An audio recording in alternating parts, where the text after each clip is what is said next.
o interesse de voluntários, né? Eu gosto de falar dos voluntários porque é um profissional que está ali em busca de experiência. Então, da pandemia para cá, a gente teve um interesse muito importante de voluntários querendo atuar no Agarram.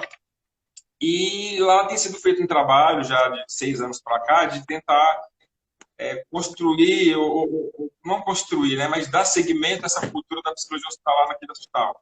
Sim. Hoje nós temos um quantitativo de psicólogos importante lá, né, com auxílio da gerência. Nessa caminhada a gente foi conseguindo conquistas e estamos tentando promover essa relação, né, de desenvolvimento dessa área. E a gente entende muito, isso é muito enfatizado lá entre a gente do Agarram e entre os residentes e entre em todos os espaços que a gente tem de interlocução, a importância da gente se enxergar dentro desse contexto mais amplo da psicologia da saúde. Isso. E não só isso, da gente também não perder de vista de onde começou. Porque quando a gente fala da saúde mental aí, né, de como ficou a psicologia em saúde voltada para a saúde mental, talvez seja uma tentativa de contemplar aquilo que mais deu sentido para a gente lá atrás. Né? Então, a gente sempre tenta estimular o psicólogo a estar ligado nesse processo histórico, né, de como a gente chegou até aqui.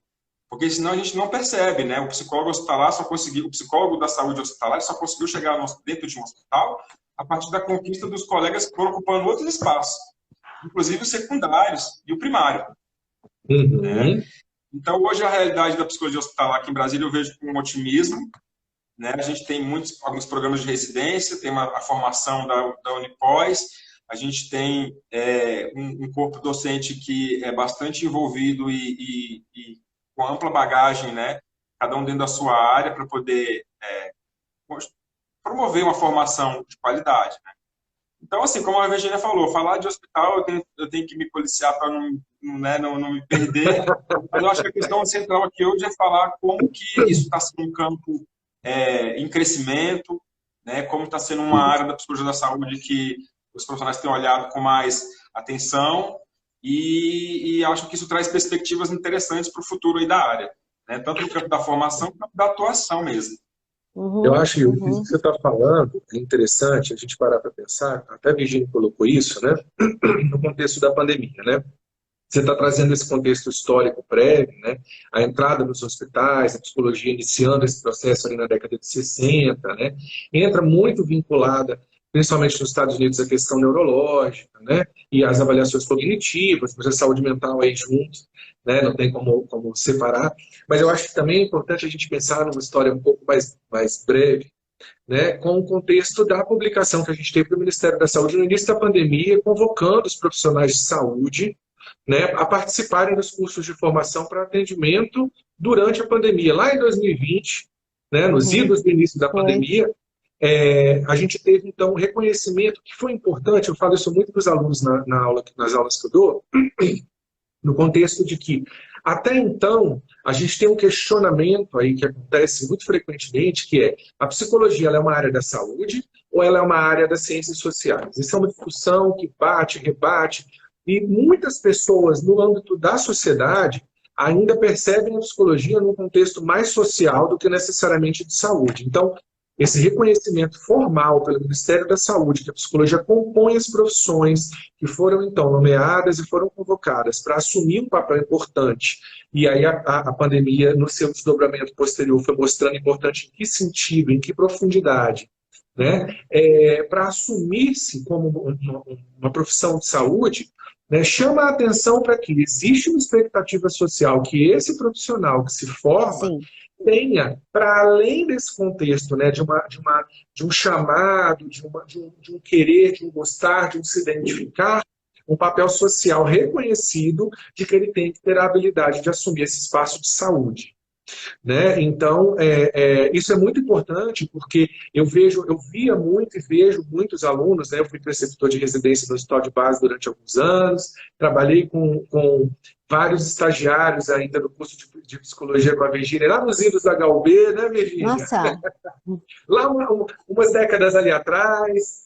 Então, a gente percebe que muitos profissionais psicólogos, quando se formam, eles não se enxergam ocupando esse espaço da saúde, né? Então, isso que você está colocando falando, Yuri, essa coisa de a gente estar recebendo um número maior de solicitações de voluntários, de estágios, a gente tem vagas aí, agora a gente tem residências múltiplas que psicólogos estão contemplados. Há um tempo atrás, ali por 2015, 2014, a gente tinha uma residência que ela era ela era só da psicologia, e os nossos Era uniprofissional, né? você lembra, né? Então a gente tinha residentes que rodavam nos espaços, nos escopos, nos cenários que a psicologia estava presente. Só que se a psicologia não estivesse presente num determinado escopo, aquele então residente não tinha essa oportunidade. E agora não, agora o residente ele não só tem a oportunidade de ter várias residências que são multi em áreas específicas, oncologia, saúde mental, gestão de saúde pública, neuro, né, que a gente tem aí no Brasil. Idoso. Hã? O programa do adulto e do idoso, que é bem amplo. Exatamente, saúde do idoso. Então, além de você ter essa oportunidade de se aprofundar, você tem a oportunidade de escolher ainda uma subespecialidade, psicologia da saúde orientada para. Né? Então, isso é um ganho muito grande que a gente está tendo. Né? E os psicólogos eles estão cada vez mais conhecedores dessas possibilidades e cada vez mais assumindo essa oportunidade de ser, oportunidade não, essa realidade de serem profissionais de saúde. E a gente fez quando a gente criou a matriz do curso. A gente tentou dar esse de A a Z dentro das disciplinas que são divididas no curso, né, Virginia? O Yuri entrou um pouquinho depois, você não acompanhou, Yuri, mas só para te explicar, quando a gente sentou, né, eu, Virginia, Meg e tinha algumas outras pessoas na sala, a gente discutiu muito, assim, uma vez que você é um profissional psicólogo que é chamado como profissional de saúde, o que é esperado? E aí a gente foi pensando na saúde no contexto público e privado, no contexto da expectativa social, no contexto do desempenho desse profissional. Por exemplo, nós somos o único curso, isso eu posso falar, porque quando eu pesquisei, quando a gente criou a matriz, e quando eu pesquisei, eu sou o profissional que dá essa disciplina, né? Elaboração de documentos e devolutiva de psicologia, por exemplo, nós somos o único curso de psicologia da saúde neste momento, neste recorte na cidade, que oferece essa disciplina para a psicologia da saúde. Então, saber elaborar relatórios, evoluções em prontuários, pareceres, laudos psicológicos, de acordo com a legislação vigente e de acordo com a experiência profissional e o que é esperado desse profissional na resposta de uma demanda, né, específica, é algo que só a Unipós está dando nesse momento. Só a gente tem condição de dar nesse momento. A gente não sabe o amanhã, né? Ainda mais depois dessa live. Vai que a gente está dando ideia, né? Mas, assim, dando ideia. É muito legal a gente pensar que a gente teve essa oportunidade. Eu queria dar um exemplo prático, por exemplo. Psicologia da saúde, e eu vou puxar a brasa para minha sardinha, porque eu trabalho com cronicidades. Ou seja, eu trabalho com pessoas que elas estão com um tipo de adoecimento que é crônico.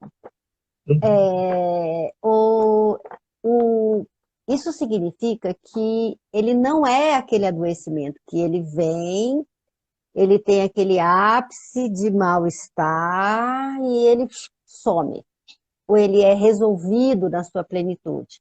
O adoecimento crônico, ele fica.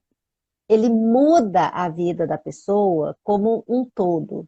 Ele exige mudanças de hábito, ele exige mudanças de vida, de alimentação, de tudo.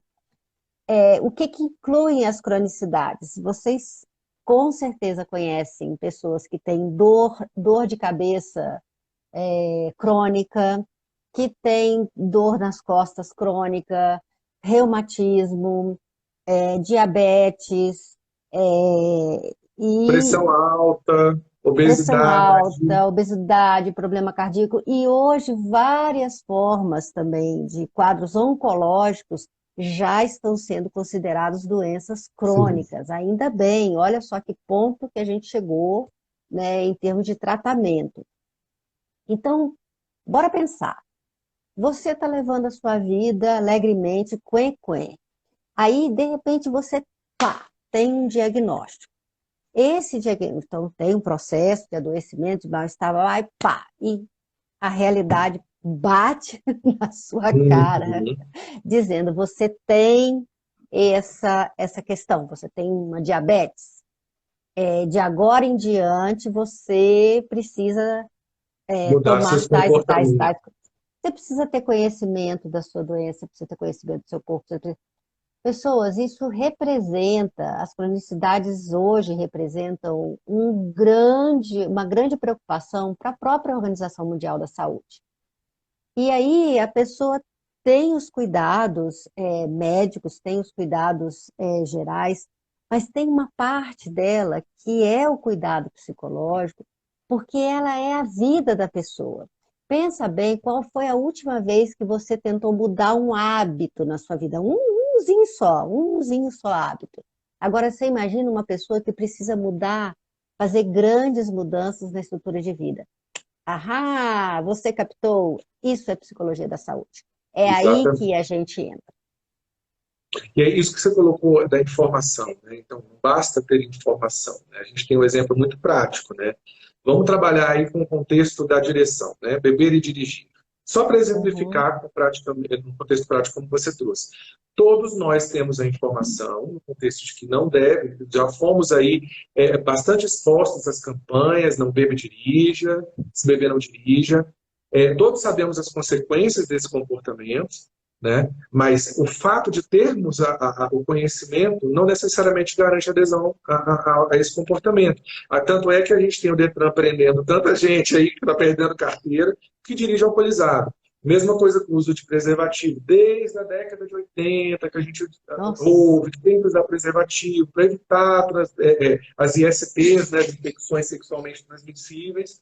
E quantas pessoas a gente não tem que se contaminam com vários vírus, né? Vírus do HIV, o vírus da hepatite tipo C, né? Porque fazem sexo sem uso de preservativo. Então, isso que a Virginia está colocando é importante, pessoal, porque não é apenas o conhecimento do que está envolvido nesse processo de adoecimento crônico. Existem outras questões que perpassam por outras, vamos dizer, por outras vias que são de cunho de trabalho da psicologia da saúde, né, que precisam ser trabalhadas com esse paciente para que ele tenha a capacidade de realizar essa mudança de comportamento que é tão cabal, que é tão profunda, que envolve comportamentos, que envolve alimentares, comportamentos de saúde com adesão a exercícios físicos e outros diversos. Né? A gente deu exemplo aí da diabetes, mas enfim, cada cronicidade tem as suas exigências específicas, né? Uhum. Então, assim, é isso que realmente é o fazer da psicologia da saúde, mapear, entender essa dinâmica e oferecer ao paciente, junto com o paciente, de acordo com a sua subjetividade e seu potencial, né, ferramentas para manejar o estresse relacionado a essas mudanças e as próprias mudanças em si. Fabrício, Hum. a Virginia falou essa situação aí deu alguns exemplos, né, sobre patologias crônicas, né, e aí eu fiquei ouvindo ela falando da importância dessa, e eu fiquei pensando, né, aquilo que ela falou se aplicou a mim, né, ela falou assim, tenta mudar um hábito, né, e aí ficou aquilo na minha cabeça, martelando aqui, né, aí ela falou né, então essa coisa tá até agora aqui na minha cabeça, então assim, o quanto que é complexo realmente essa missão, esse trabalho dentro desse nível de atenção. E aí o que eu queria falar é o seguinte, a pós-graduação, ela propõe esse recorte bem amplo, né, quanto psicologia da saúde, mas a gente tem o SUS, que é maravilhoso, mas a gente ainda tem um modelo de acesso muito retrógrado. Então, o que acontece? Uhum. Esse paciente da Virgínia, esse paciente que o professor Fabrício colocou, né, da neuro, onde que eles vão buscar por ajuda inicialmente? Na porta de um hospital. Então, Falta é de... fundamental Uhum. Uhum. para que esse Perfeito. paciente chegue a Virgínia e que esse paciente chegue ao Fabrício, dentro dos ambulatórios, de suas especialidades, que o psicólogo da saúde que esteja dentro do hospital tenha esse domínio A dentro desses visão. níveis de atenção. Porque o Isso. paciente ele Uhum. precisa de circular dentro do SUS. Falando de SUS, ele precisa de circular. Né? E no privado também, dentro do nível de atenção que ele tem. Então, é claro que se ele entrou por dentro do hospital, o segmento daquilo ali, sem dúvida, vai ser no ambulatório. E É. ali eu acho realmente uma complexidade muito grande também, porque envolve o que ela falou, de como é difícil mudar um hábito e, né, ter que se adaptar. Então, quando a gente fala dessa questão do hospital, dos ambulatórios, da atenção primária, a gente precisa associar isso aos níveis de atenção, porque o psicólogo da saúde tem que ser Uhum. capaz de compreender toda essa linha, ainda que ele esteja em um só desses níveis, né? Então, muito Isso. interessante essa pontuação da Virginia aí, que me fez chegar nesse ponto assim. A gente ainda tem uma cultura no Brasil das pessoas não buscarem pela atenção primária. Mas isso é uma Acaba não coisa que a absorve. gente está tentando mudar, né? Assim, e isso é Sim, muito sim. legal, porque quando É a um gente para para desafio. pensar, quando a gente para para pensar nesses psicólogos que